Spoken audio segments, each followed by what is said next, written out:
Hello there, I'm Lloyd Evans. Welcome to the bunker. It's time for another voicemail. Today's voicemail is from Amy. Let's hear what Amy has to say. Hi, Lloyd. My name is Amy. You're more than welcome to broadcast this on your YouTube channel if you would like, and if you find my question interesting enough to do so. But my big question is regarding my partner, my significant other. They are an ex-Jehovah's Witness, and they've told me a lot about it. I understand how the religion works. I understand, where they are with that, and they have left the religion. But we are young. I'm 21, they're 20. We're at a stage in our life where we're still figuring it out. We're still trying to make life work outside of, our families and outside of, you know, carve out an existence for ourselves is what we're trying to do. And I really like this person. I really want to make things work. To be honest, I kind of think they're the one. I know I'm 21. I'm still young. I'm still figuring that out, but really in love with this person, and I would love to be there for them. I would love to support them emotionally. They have a lot of trauma regarding their past religious experiences being an ex-Jehovah's Witness. They don't have a family to go back to. They've lost everything. They don't even have a home, and I'm working on getting an apartment with them currently so we can have a place to live together. Um, they weren't baptized, so they're still in contact with their family, but they really can't go back to them. We are a queer couple, we're a gay couple. Um, so they really can't go back to them, and they don't have a home to go back to. Whereas I do have some sort of support, they don't. And I'm just wondering, like, what can I do to support my partner emotionally? What should I be more mindful of? They have a lot of anxiety. They have a lot of, it feels like there's this weight over them all of the time because of their religious trauma. And I'm a pretty spiritual person actually, but I don't mind that they're very agnostic. They're almost atheist. That's not an issue. But how can I just be for that there for them? How can I support them and be more understanding of this trauma and this weight that they carry, and this fact that they don't have a real family to go home to? How can I become that for this person? I feel the weight of that too a little bit. Um, Thank you so much for your time. I hope this gets to you, and I hope that you have a wonderful day. Well, thank you so much. That's an amazing message. It's very heartening to hear a message from someone who's never been a Jehovah's Witness, but just has this solidarity, just has this situation where they have an opportunity to be a support to an ex-Jehovah's Witness. I think that's magical. I wish there could be more solidarity from outsiders, quite frankly. I mean, given how much abuse there is in this organization, and I realize there is a lot of solidarity. Probably half of my viewers have never been Jehovah's Witnesses. They're just interested in this struggle, and they perhaps feel engaged with it and want to do something about it. In your case, it's all very real because your partner is an ex-Jehovah's Witness, and as you say, suffers anxiety because of their traumatic experience. They have never been baptized, so the whole issue of disfellowshipping isn't necessarily there, but nonetheless, as a queer person, they will be treated as though they don't exist if they basically pursue a relationship with you. So just by embracing their sexuality, just by refusing to commit to the norms imposed by the Jehovah's Witness religion, which really amount to sexual repression, just by doing that, irrespective of whether they were baptized, irrespective of whether they're disfellowshipped, they're shunned anyway. They're treated as though they don't exist. Fortunately, it seems that your partner has looked out by finding you by finding a supportive, understanding partner who's there for them and empathizes and wants to do everything possible to help them on this journey. And it is a journey. I think what you need more than anything is just to be supportive, and you're showing how supportive you are just by leaving this message. So it seems kind of redundant even telling you that. But yeah, carry on with what you're doing. Basically, carry on being the loving, supportive partner you're being. Just be this sanctuary, this harbor for them to come to for support and understanding. When there is any kind of anxiety or depression, I always advise callers to pursue therapy and counseling. In this case, I would advise your partner to pursue that, because there's only so far that you can go when it comes to getting peer-to-peer support and, you know, reaching out to channels like this for advice. Ultimately, there is trauma here. You know, I've interviewed Dr. Darrell Ray on this channel about religious trauma syndrome. It's a real thing.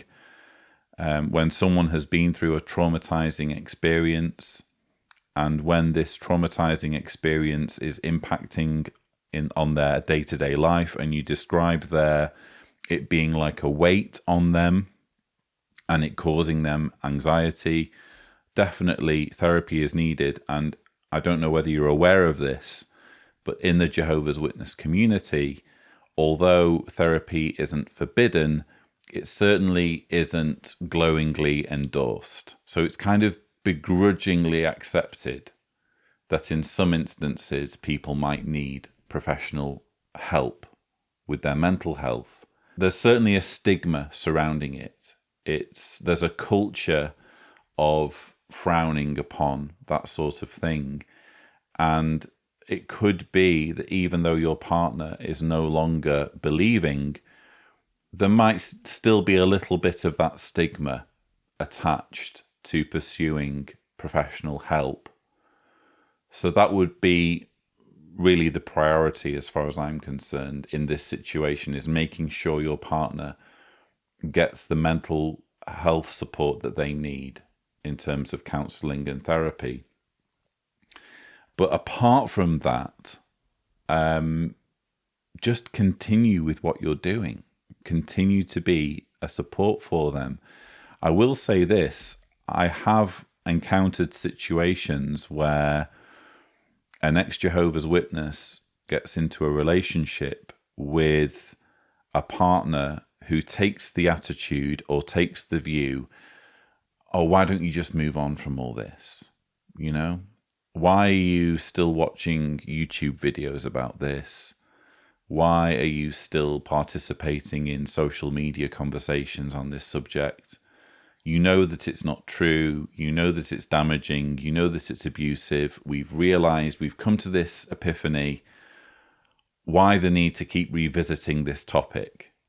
Why the need to keep raking over this whole issue of Jehovah's Witnesses and what they're up to now? Why do you need to follow this whole issue?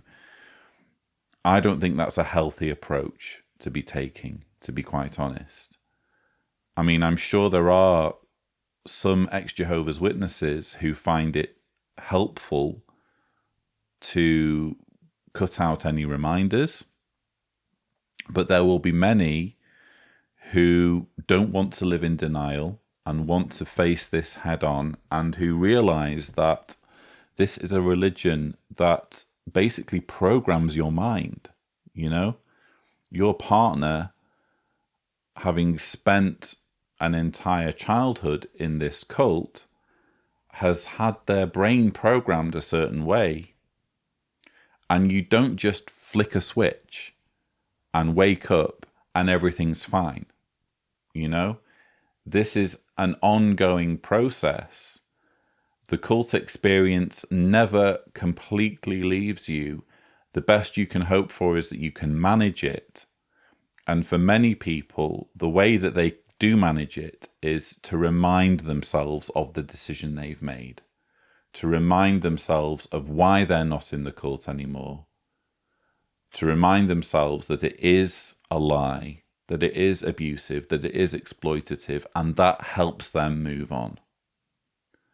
So I think one of the worst things that you could do, and I'm sure you're not doing this, by the way, but I guess having acknowledged that you're already doing what you can, what it's worth spelling out is what you shouldn't do. And I don't think any partner to an ex-Jehovah's Witness should ever be insisting that they don't watch YouTube videos or they don't participate in discussions with other ex-Jehovah's Witnesses. These are people who are survivors of an abusive system. It would be like telling a war veteran, don't go to rallies or don't go to meetups with other war veterans or don't watch documentaries about, the war that you were in. It would be just as damaging as far as I'm concerned.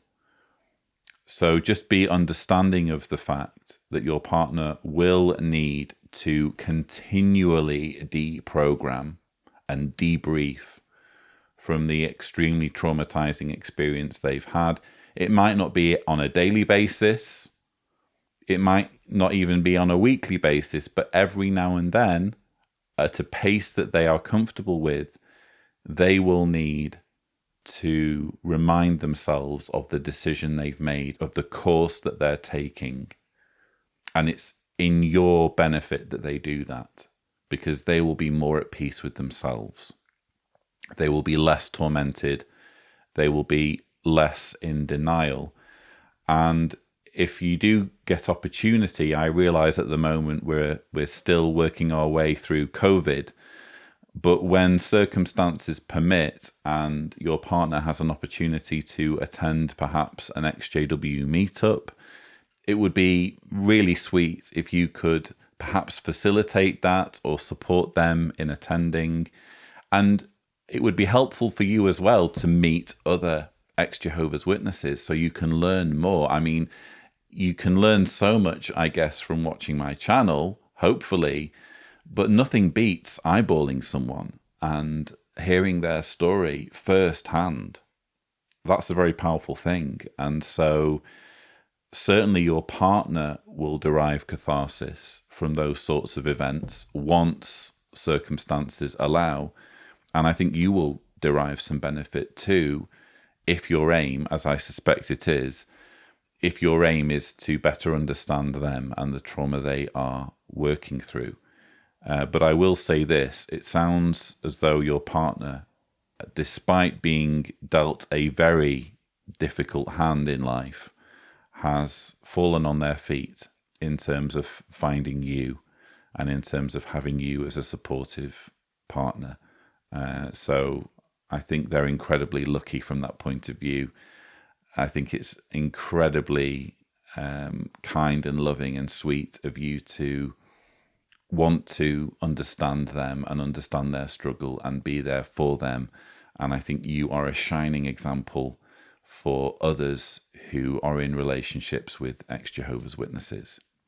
But that's all I have to say on this voicemail. If you would like to leave a voicemail, the thing to do is visit speakpipe.com/Cedars, remembering to indicate clearly if you don't want your voicemail to be broadcast on my channel.